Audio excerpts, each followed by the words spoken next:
you. My name's Anita. I'm a food addict and sugar addict. Thank you, everyone, for your service on this meeting. And thanks, Debbie, for asking me to share. So, this is the first time I've done a share in OA. I'm quite new. I've been abstinent from my red foods and behaviours since the 31st of March this year.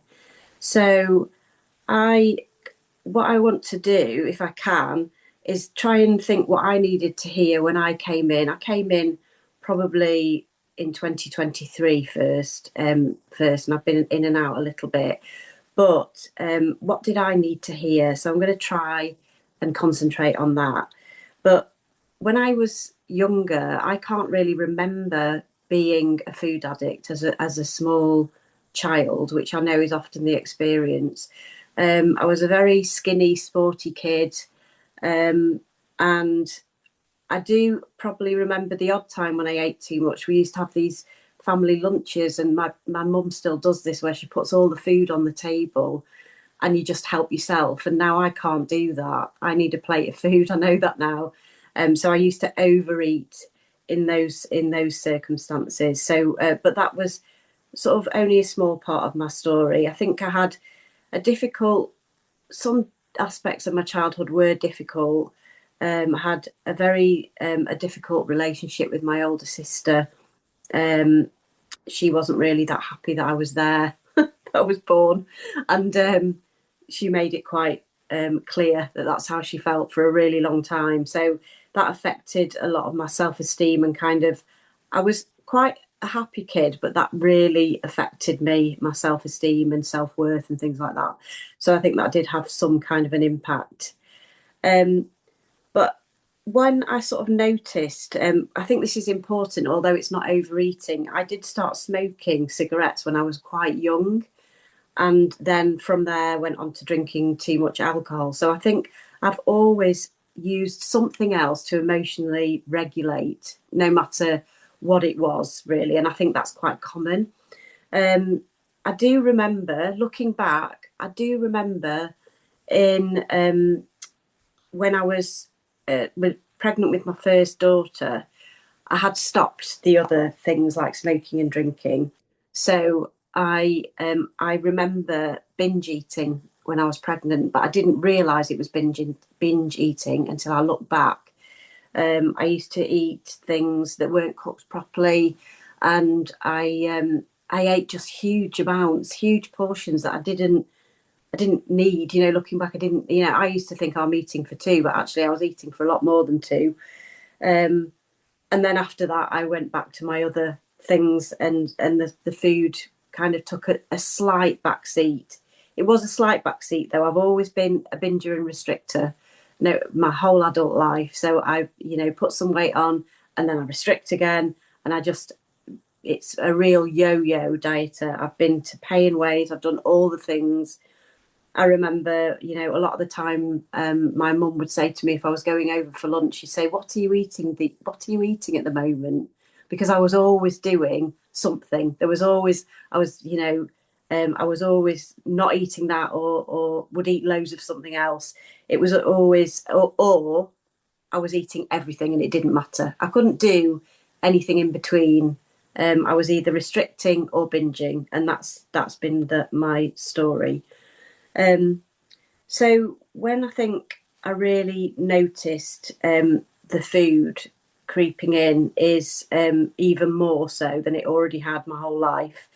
It was since I've been sober from alcohol for 5.5 years, and that really is when the wheels properly came off with food. When I really noticed it, um, and for me, it was. Um, Sugar is the thing that gave me the high, if you like, instead of anything else, and certain types of sugar. Um, but what I would do is, if I did have a binge on anything, the self-loathing, how I know that I'm a food addict, compulsive overeater, how I know is that the self-loathing starts immediately, and I've never, I can't believe how much I can hate myself for a behaviour.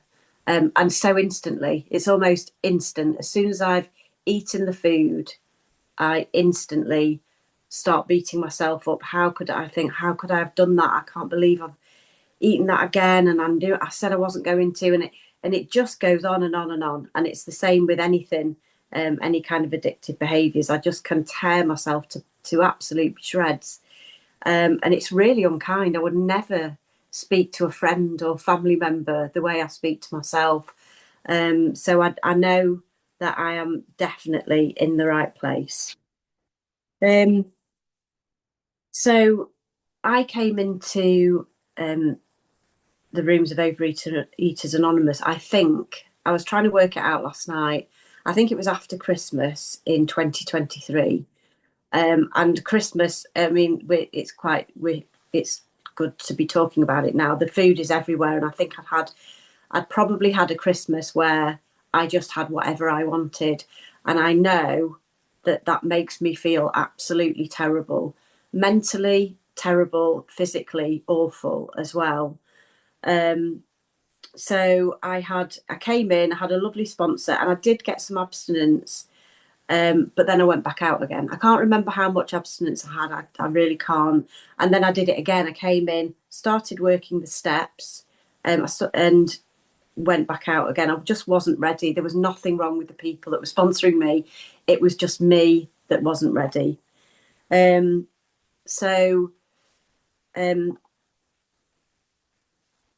let me see where I'm up to. So yeah, so I've been abstinence this time from the 31st of March. And what I did this time, I think I was so fed up with myself. Every time I went back out again, I soon became, maybe a few weeks maybe of moderating, and then I went straight back to how I ate before, and felt dreadful about myself. And also, part of my story is that I have been pre-diabetic since my 30s, probably, and I'm also an ovarian cancer survivor since January 2021. So there was a lot. I felt like there was a lot riding on this. I was making myself really poorly with it. Um, so what I did differently was I came in and I've got a lovely sponsor, and I started working the steps differently. But I also saw a nutritionist due to pre-diabetes and my cancer history. And we worked out a food plan, and my food plan is 3 meals a day, no snacks. And there's obviously certain other things that are important for my pre-diabetes, especially in there. And I'm happy to talk to anybody about that after the meeting if they want to.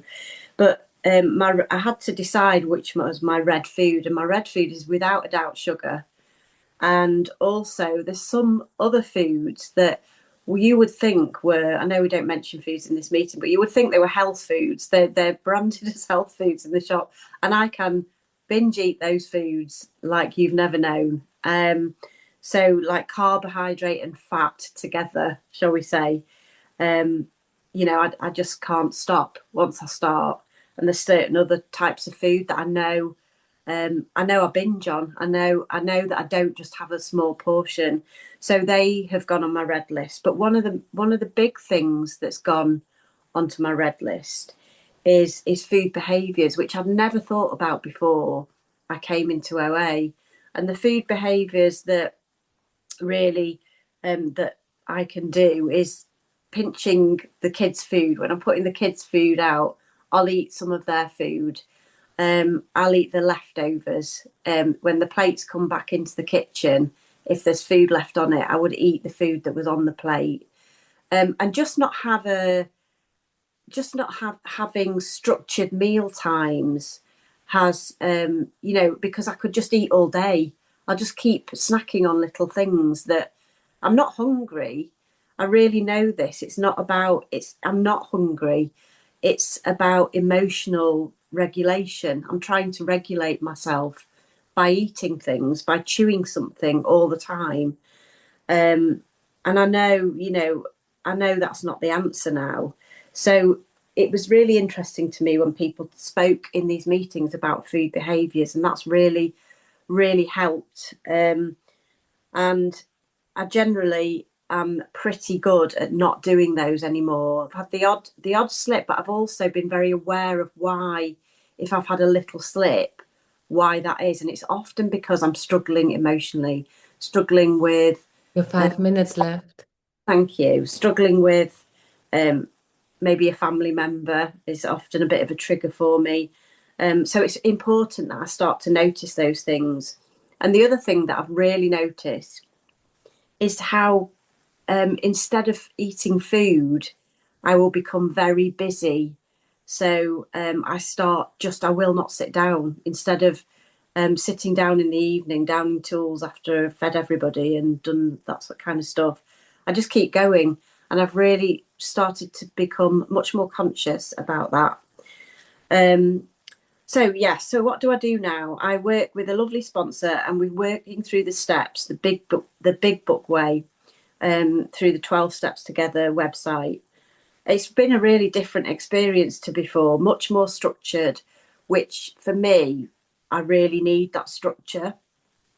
I'm up to step 10 now, and I have procrastinated a lot. That's one of my character defects is I procrastinate because I think if I can't do it perfectly, I don't want to do it at all. But my sponsor has gently sort of helped me get through it.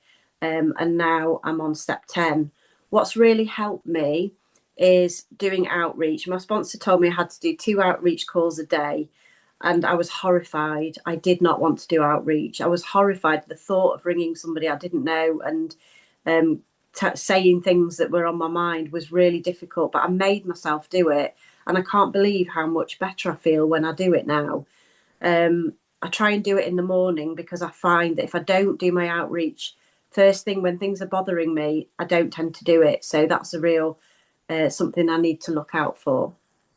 Um, I'm building my connection with my higher power. I have been a daily meditator for a long time, and I do daily meditation and I do some prayer. I light a candle. I always light a candle. There's a candle lit now in my room.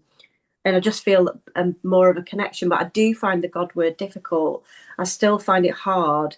But I do think about the God of my understanding, I often say, is a higher power, or I think about it as the universe, or um, walking in nature. I really connect to my higher power when I'm in nature.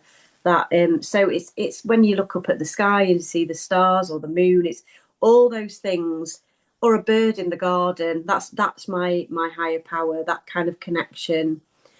um I say life is less chaotic now, it's much more manageable. I made amends to my Get it going again. Sorry, guys. okay, thanks. So yeah, so I'm no longer pre-diabetic for the first time in at least a decade. My weight is much more stable.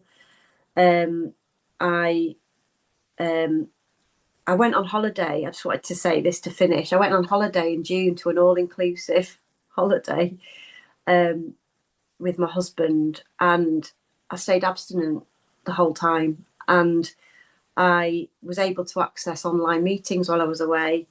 I prayed, meditated, and did yoga every day. And I put, "Who even am I?"